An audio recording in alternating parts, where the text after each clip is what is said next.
Magandang araw mga kaguro. Sa araw na ito, ang tatalakayin naman natin ay tungkol po sa pagkuha ng points para sa training.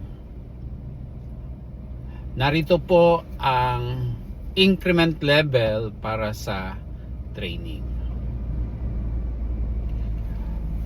Kung matatandaan po ninyo, ang training po para sa Teacher 1 applicants, ang qualification standard ay non-required. Ibig sabihin, hindi po kailangan ng training para mag-qualify ka bilang isang applicant. Pero maganda po kung meron kayong training dahil magkakaroon kayo ng puntos sa training. Meron lamang pong cut-off ang ating training para po ito ay manatiling relevant sa pagtuturo ng isang teacher. Dapat po ay within the last 5 years.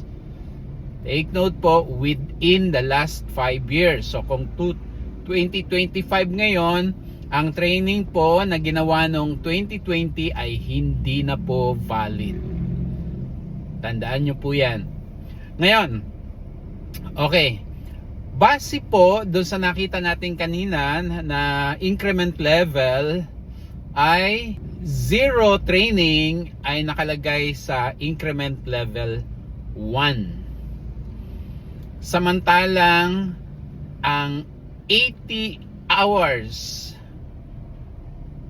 equivalent po yan ng 10 araw, no? Ang pag-compute po natin ay 8 hours a day. So kung naka-10 araw po kayo ng training, that is equivalent to 80 hours.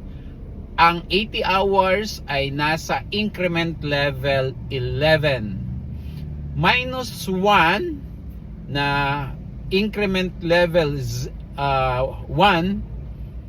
para po sa 0 hours of training. So 11 minus 1, that is equivalent to 10. Ngayon, tingnan naman po natin dito kung anong katumbas ng 10 increment level 10, ilang points.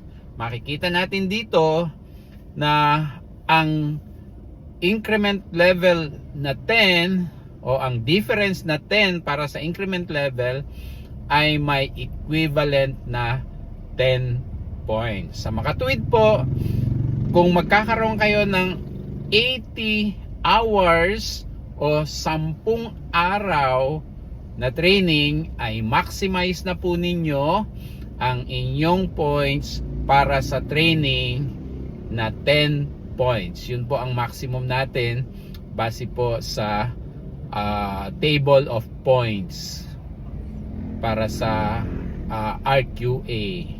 Okay po? So, marami pong salamat muli mga guro. Muli, paki-follow po ng aking Facebook page na Tambayan ni Sir. Paki-like na lang din po at share nitong video na to.